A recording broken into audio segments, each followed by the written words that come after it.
প্রথম দিনের ইলেকশনেই একেবারে ৩-০ করল এ রাজ্যে বিজেপি।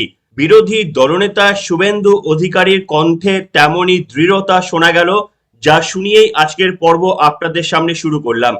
আমি বিভিন্ন টিভি প্রোগ্রামগুলোতে শুনছিলাম, বিশেষ করে ঘণ্টাখানেক সঙ্গে সুমনে গতকাল রাতে নির্বাচন কমিশনের তীব্র সমালোচনা করা হচ্ছিল যে কেন এ রাজ্যে বিশৃঙ্খলাহীনভাবে নির্বাচন প্রক্রিয়া হলো না, এবং এর সম্পূর্ণ দায় আমরা দেখছিলাম নির্বাচন কমিশনকে দিতে। কিন্তু যে প্রশ্নটি দিয়ে আজকে আপনাদের কাছে শুরু করব, গোটা দেশ জুড়ে কিন্তু এই নির্বাচন প্রক্রিয়া সম্পন্ন হয়েছে। মণিপুরের একটি বিচ্ছিন্ন ঘটনা ছাড়া আর দ্বিতীয় কোনো ঘটনা দেখান যেটা পশ্চিমবঙ্গ বাদ দিয়ে আমাদের দেশের এতগুলি রাজ্যের মধ্যে কোথাও ঘটেছে। তাহলে কানেকশনটা কি? কেন পশ্চিমবঙ্গে শুধুমাত্র অশান্তির ঘটনা ঘটে? এই নির্বাচন কমিশনই তো বিভিন্ন রাজ্যে গোটা দেশ জুড়ে নির্বাচন পরিচালনা করছে। তাহলে পশ্চিমবঙ্গে যদি নির্বাচনকে ঘিরে অশান্তির ঘটনা ঘটে, সেটা কি শুধুমাত্র নির্বাচন কমিশনের দায়ী? এই রাজ্যের শাসক দল তৃণমূল কংগ্রেস যতদিন বাংলায় শাসন করবে ততদিন পর্যন্ত কোনো নির্বাচন শান্তিপূর্ণভাবে হতে পারে না। প্রশাসনের সদিচ্ছা ছাড়া একা নির্বাচন কমিশন কিচ্ছু করতে পারে না বলে আমার দৃঢ় বিশ্বাস। আপনারা কি মনে করছেন? এই প্রশ্ন দিয়ে আজকের পর্ব শুরু করলাম। নমস্কার, welcome to simple as ABC.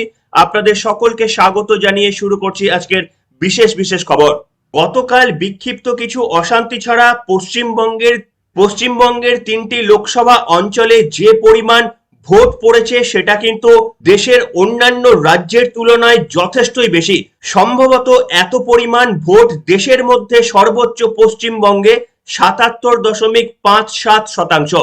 গতকালের ৫টা পর্যন্ত হিসাব অনুযায়ী কোচবিহারে ভোট পড়েছিল ৭৭.৭৩%, আলিপুরদুয়ারে ভোট পড়েছিল ৭৫.৫৪% এবং জলপাইগুড়িতে ভোট পড়েছিল ৭৯.৩৩%। আচ্ছা, গতকাল যে কোচবিহার, জলপাইগুড়ি, আলিপুরদুয়ারে ভোট গ্রহণ হয়ে গেল, এতগুলো মিডিয়া ছিল, এতগুলো ক্যামেরা ছিল, কোথাও কি দেখাতে পেরেছেন যে একটা ভোট কেন্দ্রে গিয়ে সেখানে ছাপ্পা ভোট পড়ছে কিংবা ইভিএম এ ভাঙচুর করা হয়েছে? যে সমস্ত চিত্র পঞ্চায়েতের ক্ষেত্রে আমরা দেখেছিলাম যে ছাপ্পা মারা হচ্ছে, একেবারে প্রকাশ্যে ফুটেজ এসেছিল, কেন গতকাল এই ফুটেজ আসলো না? তার কারণ হচ্ছে নির্বাচন কমিশন এটা নিশ্চিত করেছিল যেন বুথগুলোতে কেউ গিয়ে ছাপ্পা মারতে না পারে বা ট্যাম্পার করতে না পারে। এবং আপনারা বলবেন যে কেন্দ্রীয় বাহিনী সেক্ষেত্রে টহল দেয়নি, গ্রামগুলিতে সাধারণ মানুষ ভোট দিতে যেতে পারেনি। সেটা যদি সত্যি হয় তাহলে এই ৭৮% ভোট পড়লো কি করে?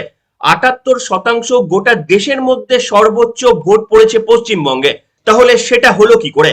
নিশ্চিতভাবে একথা অস্বীকার করার কোনো জায়গা নেই যে অশান্তির ঘটনা ঘটেছে, কিন্তু সেই অশান্তির ঘটনার জন্য যে মারাত্মক কিছু চেঞ্জ হয়ে গিয়েছে বা একেবারে সরাসরি প্রশ্নের মুখে পড়তে হয়েছে নির্বাচন কমিশনকে, এমনটা কিন্তু বলার নয়। তার কারণ এই রাজ্যের শাসক দল যতদিন থাকবে ততদিন পর্যন্ত শান্তিতে নির্বাচন প্রক্রিয়া কোনোভাবেই সম্ভব নয়। আপনাদের শোনাতে চাইবো বিরোধী দলনেতা শুভেন্দু অধিকারী এই প্রসঙ্গে ঠিক কি বললেন। কেন্দ্রীয় আধা সামরিক বাহিনীর উপস্থিতি, চলমান ওয়েব ক্যামেরা বা সিসিটিভি উপস্থিত থাকার জন্য বুথ প্রিমিসেসের মধ্যে অবাধ লুট এবং ভোটের কম্পার্টমেন্ট তুলে দিয়ে কে কোথায় ভোট দিচ্ছে দেখা, এটা খুব বেশি করতে পারেনি। কোচবিহারের ১৬-১৭টি বুথ, আলিপুরদুয়ারের 2টি বুথ, জলপাইগুড়ির ডাবগ্রাম ফুলবাড়ি এলাকার 1-2টি বুথ ছাড়া বাকি নির্বাচনে মানুষের অংশগ্রহণ, আমি অ্যাকচুয়াল ফিগারটা জানি না, ৮০%-র বেশি মানুষের পার্টিসিপেশন হয়েছে। যে বুথগুলোতে এজেন্টদের মেরে বের করে দিয়েছে বা এজেন্ট দিতে দেয়নি, সেই বুথগুলোতে কিছু মৃত ভোটার এবং কিছু ভোটারকে হাতে কালি লাগিয়ে ফিরিয়ে দিয়ে প্রক্সি ভোট, এক শ্রেণীর একটা ছোট অংশের ইলেকশন অফিসারদের সাহায্যে, পোলিং পার্টির সাহায্যে কোথাও কোথাও করেছে। এতে হয়তো মার্জিনের ১৯-২০ হতে পারে, কিন্তু জেতার ব্যাপারে ২০০% আমরা নিশ্চিত। নিশীথ প্রামাণিকের গতবারে যে মার্জিন ছিল তার ডবলের বেশি মার্জিন হবে। আলিপুরদুয়ারের মার্জিন ধরে রেখে ওই মার্জিন আমরা বাড়াবো। জলপাইগুড়ির ক্ষেত্রেও অত্যন্ত ভালো ব্যবধানে ভারতীয় জনতা পার্টি জিতবে। আজকের নির্বাচনের নির্যাস রাষ্ট্রবাদীরা 3 আর চোরেরা 0। কিছু বলবেন? এবং পশ্চিমবঙ্গে তবুও অপেক্ষাকৃত শান্তিপূর্ণ যে ভোট হয়েছে তার ক্রেডিট যে শুধুমাত্র এই কেন্দ্রীয় নির্বাচন কমিশন কিংবা কেন্দ্রীয় বাহিনীর নয়, সাধারণ মানুষও যেভাবে প্রতিরোধ গড়ে তুলেছিল, তৃণমূল কংগ্রেসের দুষ্কৃত বাহিনীদের বিরুদ্ধে যেভাবে সাধারণ মানুষ রুখে দাঁড়িয়েছিল, সেটা কিন্তু অনেকাংশেই সাহায্য করেছে যে এই অশান্তির ঘটনাগুলো আরো বেশি করে বাড়ার সাহস পায়নি। যেমন আপনাদের বলবো, কোচবিহারে একেবারেই চলে এসেছিলেন উদয়ন গুহ, বিশৃঙ্খলা করানোর কিছুটা চেষ্টা করছিলেন, পুলিশের প্রভাব খাটিয়ে বিজেপির সদস্যকে একেবারেই গ্রেপ্তার করিয়ে দিয়েছিলেন এবং আমাদের রাজ্য পুলিশও যেখানে যেখানে সুযোগ পেয়েছে একেবারে সেখানে সর্বতোভাবে এই রাজ্য প্রশাসনকে সাহায্য করার আপ্রাণ চেষ্টা করেছে। সেই কারণেই বোধহয় উদয়ন গুহর একটা অভিযোগে বিজেপির একজন সদস্যকে গ্রেপ্তার করে নিয়েছে। তারপরে কি হয়েছে জানেন? সেখানকার মহিলারা একেবারে সন্দেশখালির মতো করে উদয়ন গুহর সামনে দাঁড়িয়ে পড়েছিলেন এবং তাকে কার্যত নজরবন্দি করে ফেলেছিলেন। শেষ পর্যন্ত পুলিশের সাহায্য নিয়ে অত বড় দৌর্দণ্ড প্রতাপ নেতাকে সেই অঞ্চল ছাড়তে হয়েছিল। এবং আপনাদের দেখাবো যে সমস্ত সাধারণ মহিলারা একেবারে ছেলে বাচ্চা কোলে নিয়ে উদয়ন গুহর চোখে চোখ রেখে বলছিলেন, কেন আপনি এই নেতাকে গ্রেপ্তার করলেন? কোথাও গিয়ে আপনারা মনে করেন যে এই সমস্ত গ্রামের মহিলারা তারা কোনো পার্টির সঙ্গে জড়িত?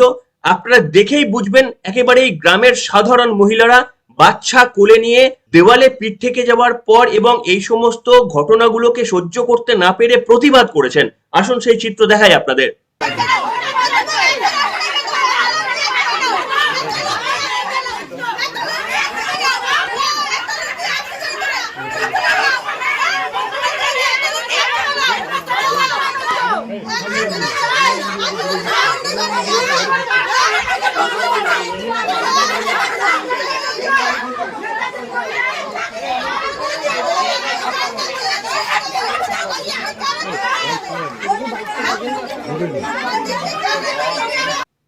দেখলেন বন্ধুরা, একেবারে দৌর্দণ্ড প্রতাপ নেতা কেঁচো হয়ে বসেছিল। পুলিশ প্রশাসন বা সিকিউরিটি ছাড়া ওই অঞ্চল থেকে মহিলাদের একেবারেই ঘেরাটোপ থেকে তিনি বেরোতে পারেননি। তাহলে বুঝতে পারছেন যে ধরনের অন্যায় করছেন পুলিশের সাহায্য নিয়ে ক্ষমতার অপব্যবহার করে তৃণমূল কংগ্রেসের একের পর এক নেতৃত্ব। যদি বা যখন শাসন ক্ষমতায় থাকবেন না, যখন পুলিশ প্রশাসন আপনাদের সামনে থাকবে না, তখন এই সমস্ত সাধারণ মানুষের প্রশ্নের জবাব আপনারা দিতে পারবেন তো? এবং সম্ভবত এই সমস্ত মহিলাদের বা যারা গ্রামবাসীরা ছিলেন তাদেরকেও সম্ভবত ধমকি দেওয়া হয়েছিল যে পুলিশ স্টেশনে তুলে নিয়ে যাওয়া হবে।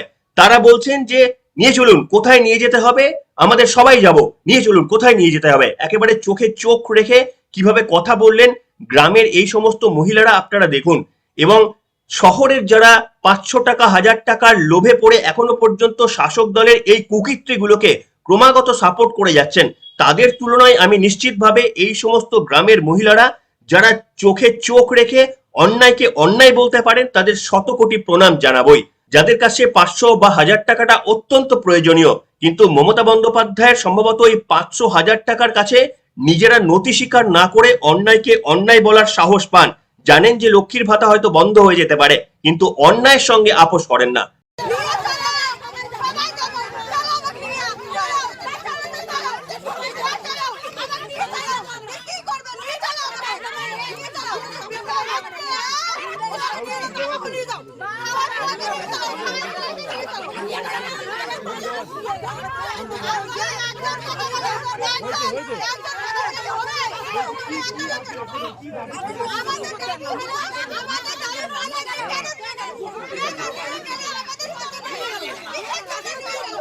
তবে রাজ্যের মাননীয় মুখ্যমন্ত্রী গতদিনে মুর্শিদাবাদে জনসভা করেছেন এবং আপনারা জানেন কি মারাত্মক একেবারে অশ্লীল শব্দ ব্যবহার করেছেন, যেটা ভাবা যায় না, যেটা কলেজের ছাত্ররা পর্যন্ত মুখে ওই শব্দ সবসময় নিয়ে আসতে পারেন না।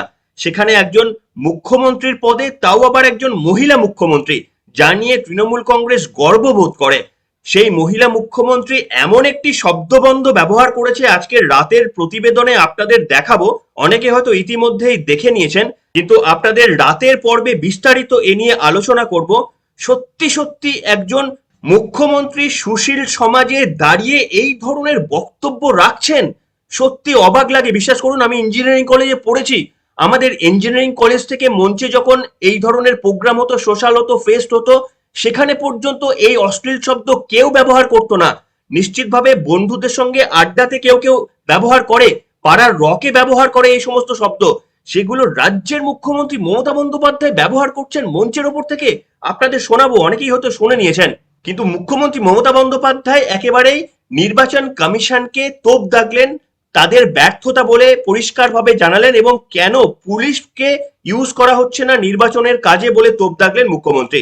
আপাতত এটাই শোনাবো আপনাদের। Commission, please.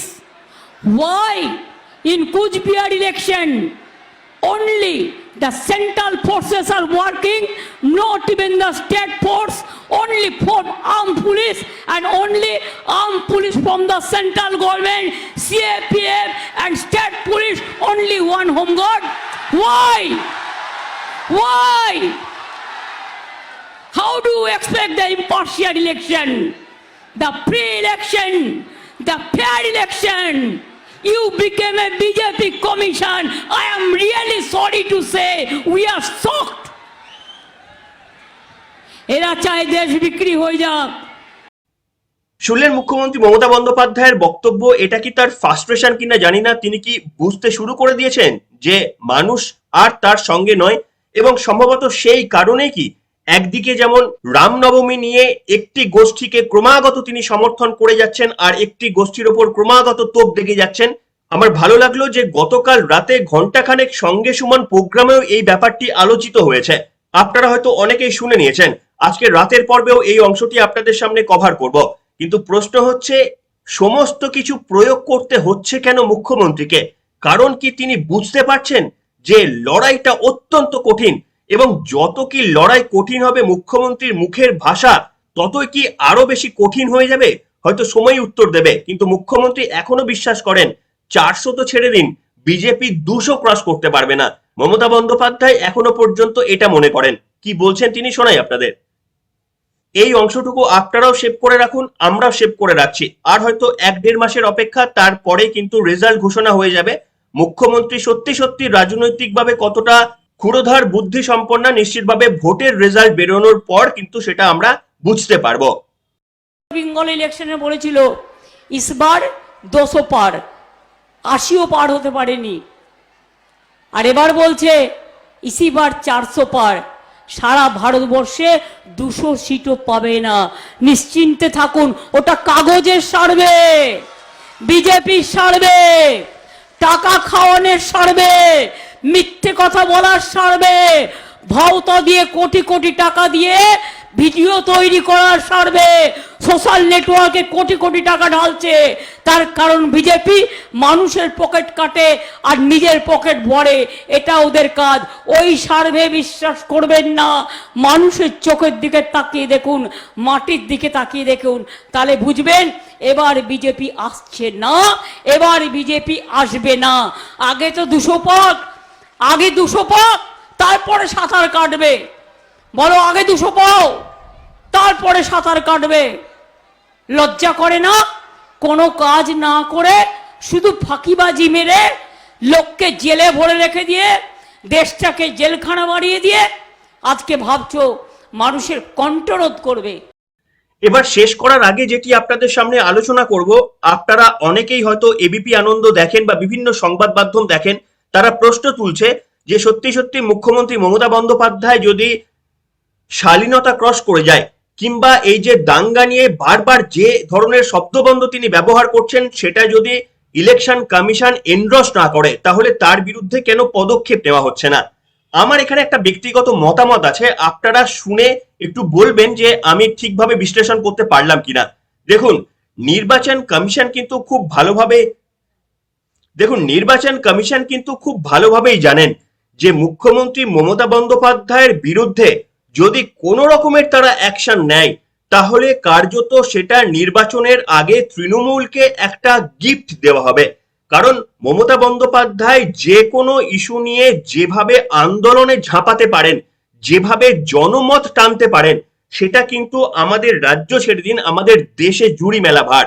যদি মমতা বন্দ্যোপাধ্যায়ের নামে কোনোভাবে একটা কন্ডেম আনেন যে এটা ভায়োলেশন করা হয়েছে, তাহলে কিন্তু এমন কিছু প্রতিবাদ জানাবেন, এমন কিছু আওয়াজ তুলবেন, যাতে করে কার্যত তৃণমূল কংগ্রেস অনেকটা প্রচারের দিক থেকে এগিয়ে যাবে এবং একেবারে নিজেদের পক্ষে ভোটের ফল নিয়ে আসতে সাহায্য করবে এই ধরনের কোনো একটি ঘটনা। তাই সম্ভবত মুখ্যমন্ত্রী মমতা বন্দ্যোপাধ্যায়কে এই ধরনের কোনো সুযোগ দিতে চাইছে না নির্বাচন কমিশন। আপনারাও কি আমার সঙ্গে সহমত? মুখ্যমন্ত্রী মমতা বন্দ্যোপাধ্যায়ের সঙ্গে কিন্তু যে কোনো ভাবে রাজনৈতিক মোকাবিলা করা সম্ভব নয়। তার কারণ প্রথমত তৃণমূল কংগ্রেস বা তিনিও তার ফিমেল আইডেন্টিটি ব্যবহার করেন। নিশ্চিতভাবে তিনি একজন সম্মানীয় মহিলা, অবশ্যই তার সম্মান একেবারেই আমাদের অনেকের ওপরে, রাজ্যের মুখ্যমন্ত্রী। কিন্তু তা বলে তার মুখের ভাষাগুলো সেটা নিশ্চিতভাবে কোথাও গিয়ে তার আইডেন্টিটির সঙ্গে মানায় না। কিন্তু আপনি বা নির্বাচন কমিশন বা কেন্দ্রীয় কমিশন কেউ যদি একটিও কোনো পদক্ষেপ নেন, সেটা কার্যত হিতে বিপরীত হয়ে যাবে। যেভাবে প্রচারের হাওয়া বা ঝড় তুলবে তৃণমূল কংগ্রেস ওই ঘটনাকে নিয়ে, বিজেপি কার্যত ধূলিসাৎ হয়ে যাবে। সম্ভবত নির্বাচন কমিশন এ নিয়ে কোনো রকমের ভুল পদক্ষেপ নিয়ে তৃণমূল কংগ্রেসকে অ্যাডভান্টেজ দিতে চাইবে না বলে আমার ব্যক্তিগত মতামত। আপনাদের সঙ্গে মিলল কিনা আমার অ্যানালিসিস কমেন্ট সেকশনে লিখে জানাবেন হ্যাঁ বা না বলে অন্তত। আর যারা আরো একটু পারবেন আরো 2-4 লাইনে বিশ্লেষণ করে লেখার চেষ্টা করবেন। এনিওয়ে, এখনকার মতো এখানে শেষ করলাম এবং এখনো পর্যন্ত কোন কোন ভাষা ব্যবহার করেছেন বিজেপিকে আক্রমণ করতে রাজ্যের মুখ্যমন্ত্রী, সম্ভবত কলেজ পড়ুয়ারাও হাসবেন বা তারাও কোথাও গিয়ে হার মেনে যাবেন। সেই পর্বও নিয়ে আসবো রাতে, চোখ রাখবেন আমাদের পর্দায়। এখনকার মতো এখানে শেষ করলাম।